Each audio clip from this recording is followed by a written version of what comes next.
Chi è Margaret Carram? Com'è questa donna palestinese alla guida del Movimento dei Focolari? Allora, io sono nata a Haifa, in Israele, e sono figlia di genitori palestinesi. Siamo quattro fratelli e sorelle. E ho conosciuto il movimento dei focolari quando avevo 14 anni e questa luce mi ha attirato così tanto che l'ho seguita tutti questi anni e ora sono qua. Ci racconti qualche episodio emblematico della tua vita? Ehm, Uno dei tanti è quando avevo 5 anni. E la nostra casa è una casa nella città di Haifa, nella regione della Galilea, era l'unica casa in un quartiere tutto ebraico. Allora avevo 5 anni e quando uscivo fuori per giocare e c'erano tutti i bambini anche ebrei attorno e mi ricordo che spesso ci insultavano e una volta mi hanno insultato tanto. E io sono tornata a casa piangendo perché mi sentivo proprio molto ferita e molto arrabbiata. E ho pensato che non giocherò mai più con questi bambini. E la mia mamma mi ha detto, adesso tu asciuga le lacrime, vai fuori, chiama questi bambini, tutti quelli che sono ancora fuori, invitali a casa nostra. Io mi ricordo molto bene come se fosse oggi. Ho dovuto superare il mio ego, la mia rabbia, asciugare le mie lacrime e andare a dire a questi bambini di venire a casa mia. E quando sono arrivati, la mamma stava in quel momento facendo il pane arabo, cuocendo il pane arabo.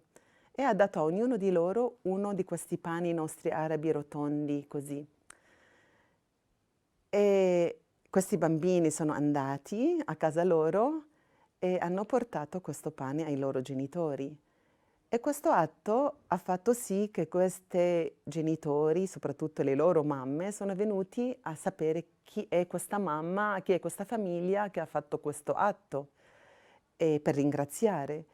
Perciò per me è stato un evento molto emblematico nella mia vita che mi ha insegnato che non sono le parole, che un gesto piccolo di amore verso il prossimo, anche diverso da me, anche può essere nemico, che può superare le paure e può costruire la pace e questo mi ha insegnato questo fatto. Quindi si può dire che il dialogo l'hai imparato da piccola, dalla vita, anche se poi hai fatto degli studi e sei esperta di dialogo, di ebraismo. Esatto, proprio da piccola perché la mia città è una città dove convivono le tre religioni, perciò è tutto comune, anche si convive nella pace, è una città bellissima prima di tutto perché è una città di porto, è una città che ha insomma la montagna dove ci sono anche la storia del profeta Elia, però dove veramente convivono ebrei, musulmani e tutto si fa insieme, anche nella pace. E non solo questo, perché io da quando ero piccola ho frequentato la scuola carmelitana nella mia città e in questa scuola eravamo tutti arabi, però eravamo metà cristiani di vari riti, ma metà musulmani.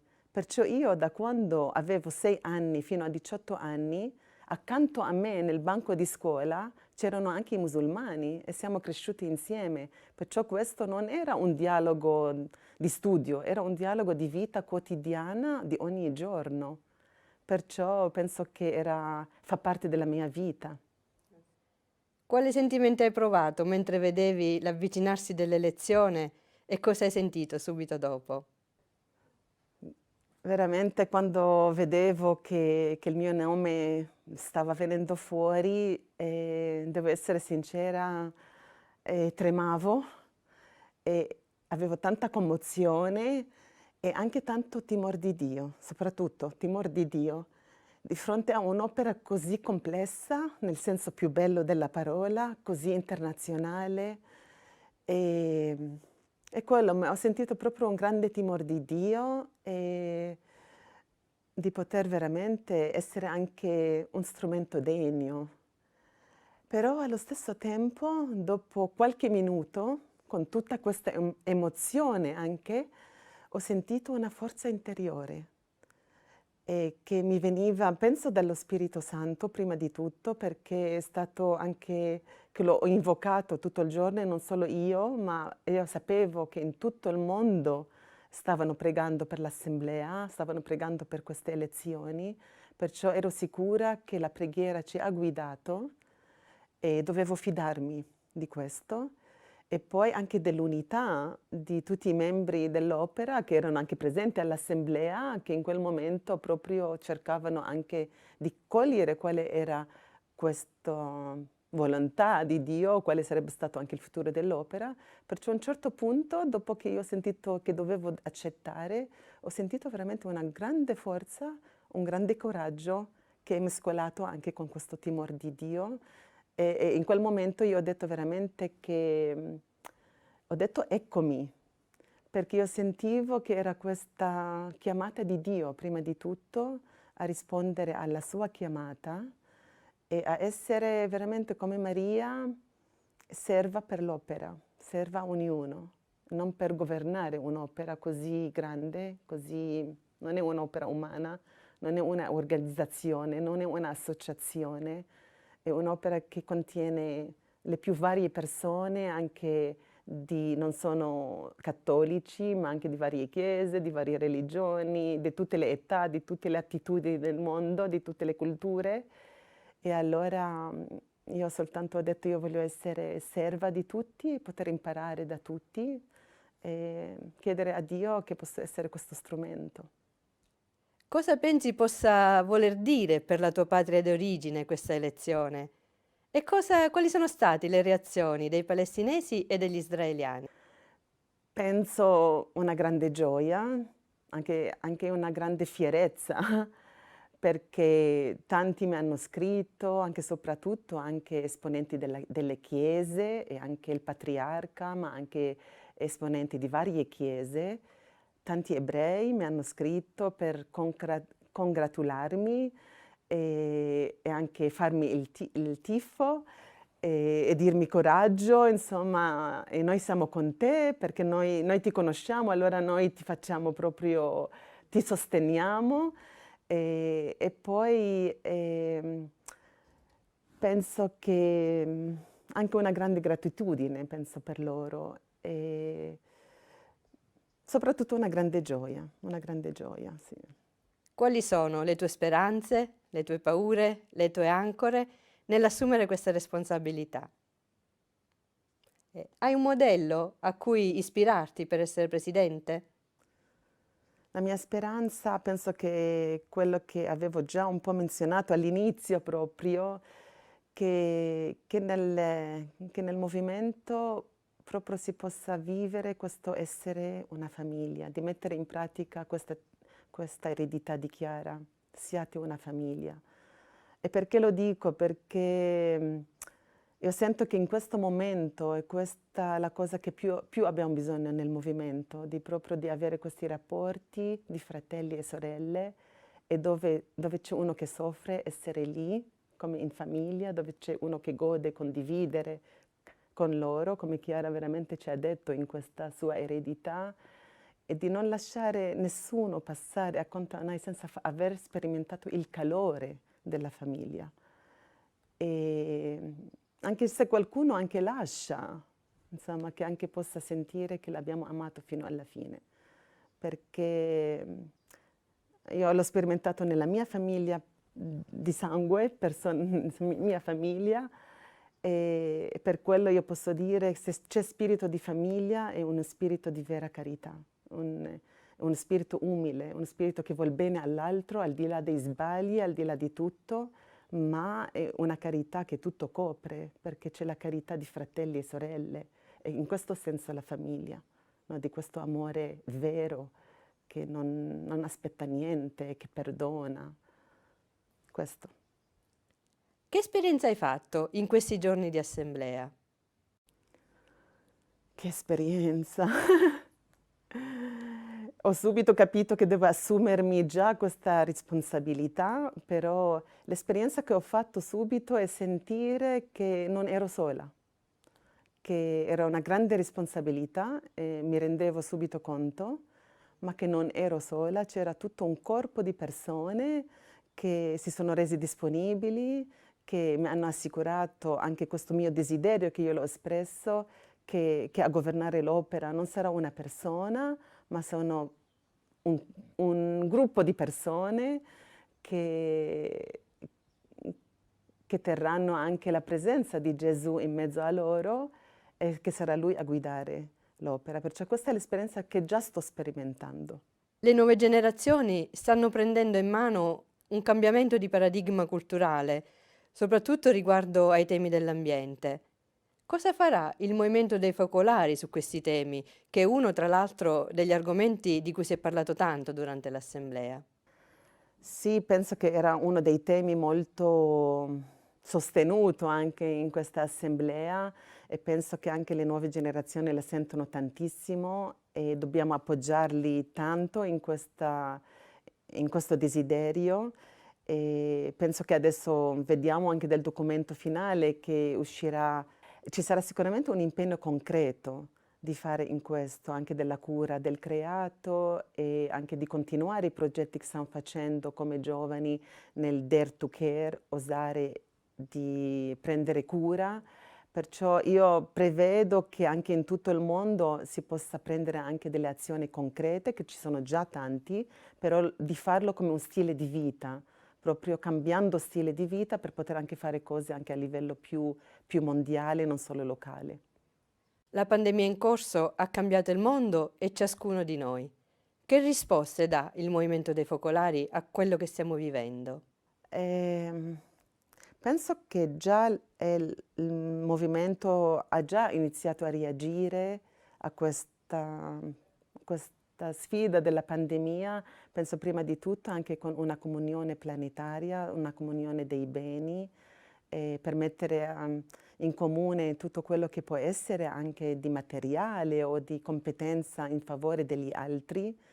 E come movimento penso che anche le nostre organizzazioni di AMU, di AFN stanno sostenendo tanti progetti anche causati dalla pandemia e io spero che possiamo anche impegnarci molto di più perché che la pandemia veramente ha cambiato la nostra vita sia dal punto di vista economico, sanitario, soprattutto penso che ci insegnerà come essere prossimi alle persone e spero che questo l'abbiamo imparato e lo dobbiamo imparare sempre di più, perché penso che se siamo prossimi, penso che l'intervento più grande che possiamo fare è essere prossimi alle persone che stanno soffrendo, sia per la pandemia, ma sia per più povertà, sia per tanti altri problemi che si stanno causando da questa malattia, ma anche per la morte di tante persone, che sono cose che non si può neanche consolare. Allora, essere vicini, ma non vicini nel senso vicino fisicamente, ma prossimi, penso che è la risposta più grande che il movimento può dare. Quali sono le sfide e le potenzialità ancora non del tutto espresse nel Movimento dei Focolari? Su quali particolari vorresti concentrarti nei prossimi anni? È una bella domanda. In questo momento quello che penso, una sfida nel movimento, lasciatemelo dire, è che viene a mancare la cultura della fiducia. Io lo dico con un spirito veramente anche di tanta misericordia, però sento che una sfida in questo momento per il movimento è che c'è una cultura del sospetto, in qualche modo. E allora io sento che questa sfida la dobbiamo superare aumentando la carità fra noi, fra tutti i membri dell'opera, per far trionfare di più la fiducia la cultura della fiducia, ma della carità. Cosa occorre fare per sviluppare di più una forza attrattiva verso gli ideali del movimento, soprattutto verso le nuove generazioni?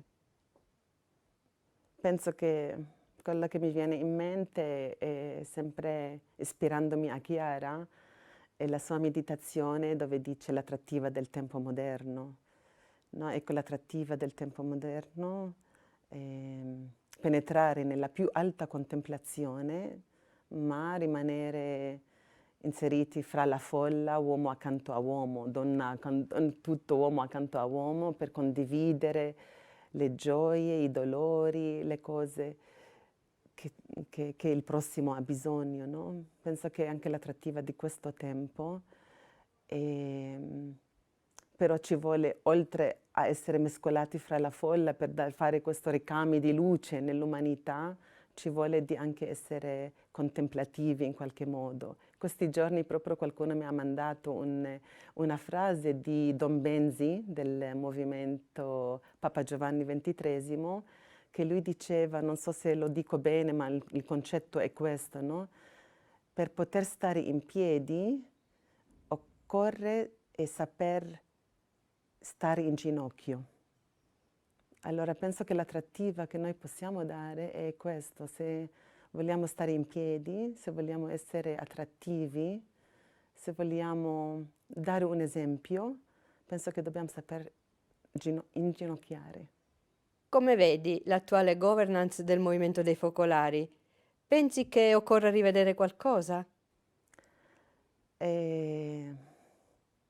Sicuramente è stato fatto tanto anche nel governo precedente, però penso che questo governo, prossimo governo che si sta formando, dovrebbe lavorare sempre di più, come in un spirito di sinodalità, e anche mettere proprio in attuazione quello che Chiara sempre ha detto, quando gli chiedevano ma come sarà il futuro dell'opera, cioè di sapere che il governo dell'opera non è governato da una persona o da soltanto due persone, la presidente e il copresidente, ma governato dalla presenza di Gesù fra le persone, e penso che questo sarà anche la salvezza dell'opera, e Chiara l'ha detto in tante volte, ce l'ha lasciato con anche una sicurezza, e questo che io, sentendo Chiara in questi giorni dicendo questo, mi è venuta una grande pace,